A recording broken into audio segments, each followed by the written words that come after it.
In this video, I'm gonna list pretty much all the signs that show Gwen's feelings for Miles throughout the Spider-Verse movies so far.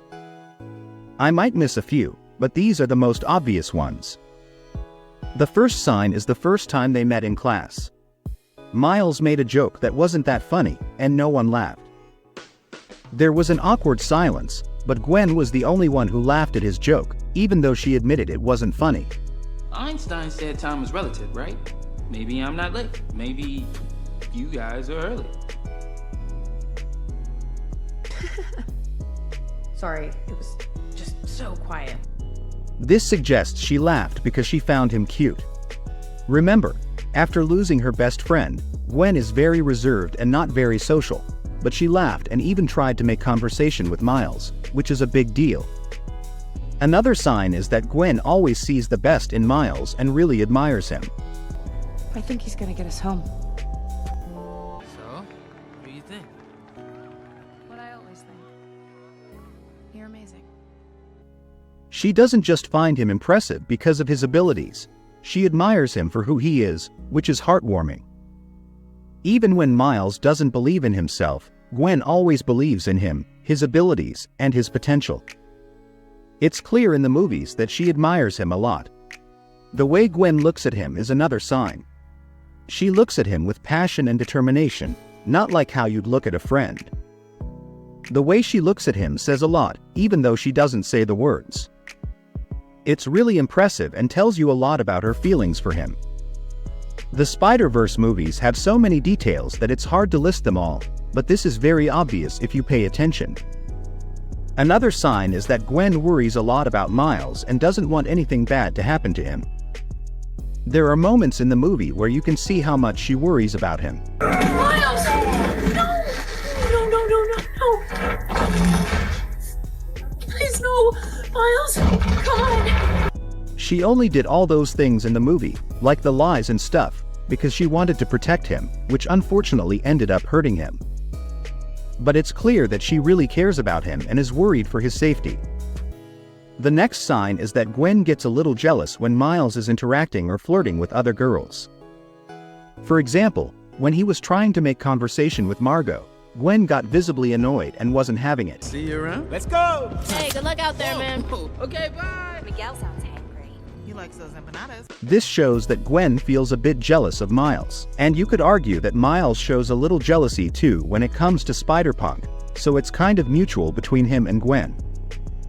This dynamic is subtle but very clever and doesn't ruin the movie at all. Another sign is that in the first movie, if you remember, Gwen took a picture of herself and Miles on the bus. When she went back to her own universe, she was literally staring at that photo, wondering how she could see him again. In the second movie, she even turned that picture on her phone into a Polaroid and carries it around with her pretty much everywhere she goes. Like when she's at her band's concerts, she always has this photo in her drum set, using it as inspiration. She just can't stop thinking about Miles, even after a year. The fact that she carries around a picture of them together shows how much of an impact Miles had on her. It says a lot about her feelings for him. Another thing is that Gwen kept the haircut that Miles accidentally gave her when he got his sticky hands stuck in her hair and she had to cut part of it to free him. She got mad at first, but eventually, she grew to like it. She kept that hairstyle to always remember this moment and how she met Miles. In Across the Spider-Verse, it's been over a year since the first movie, so her hair would probably be long again or have grown back. But she keeps that part shaved just to remember Miles and keep that hairstyle. I think that's really amazing and cute too. Another sign is that Gwen probably didn't stop talking about Miles to everyone while she was in the Spider Society. Is this the younger from 1610? Did you go see your little friend? What? No. Miles? I mean... Are you kidding me right now? We know she wasn't allowed to see him, and if she did, she could get kicked out and never have a chance to see him again. So, even though she couldn't see him, she was talking about him a lot. This explains why many characters in the movie, including Spider-Punk, knew about Miles's powers and who he was. She likely shared a lot about how amazing and incredible he is with other Spider people in the Spider Society. Another thing is that Gwen drops a lot of hints about how she loves Miles and her feelings for him. For example, she mentioned that in every other universe, her other versions of Gwen Stacy has fallen for Spider-Man, and it never ended well for her. It always ended in tragedy. She wouldn't just say that without a reason, especially when she was with Miles.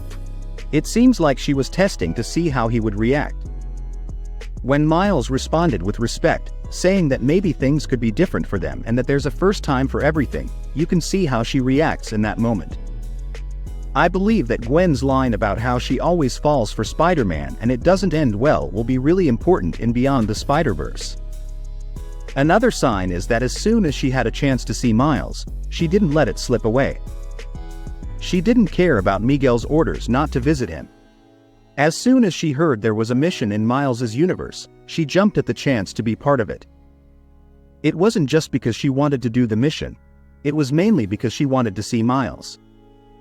She messed up her mission to monitor the spot just to be with him, and I think it was totally worth it because that scene of them swinging through the city is one of the best parts of the movie. It felt like a little date in true Spider-Man style.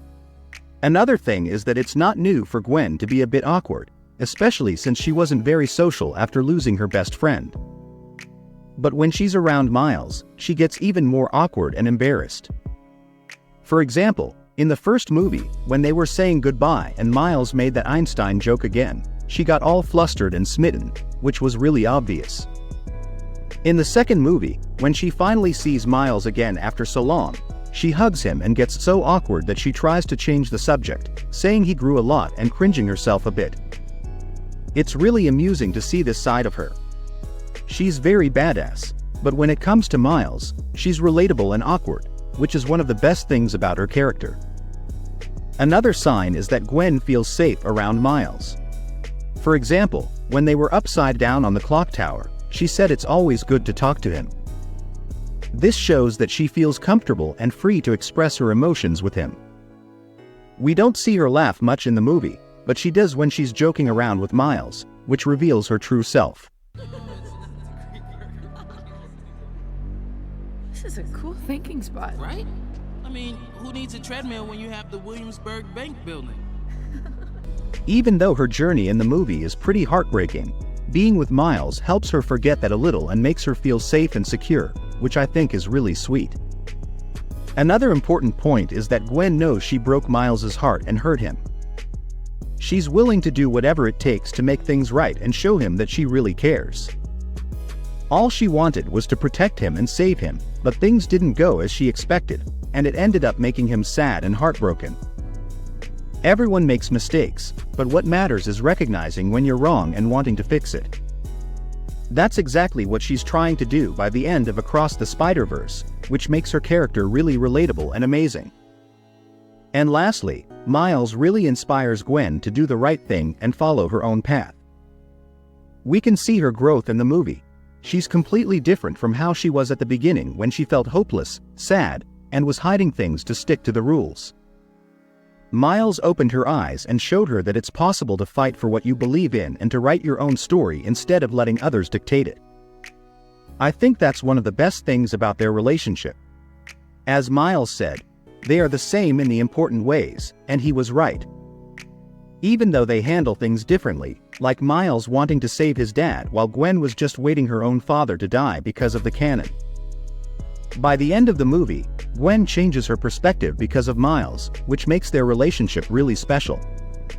It's still unclear how everything will wrap up in Beyond the Spider-Verse, but all the build-up suggests that they might have a happy ending together. While we don't know exactly how it will happen, there's a good chance they'll end up with a satisfying conclusion.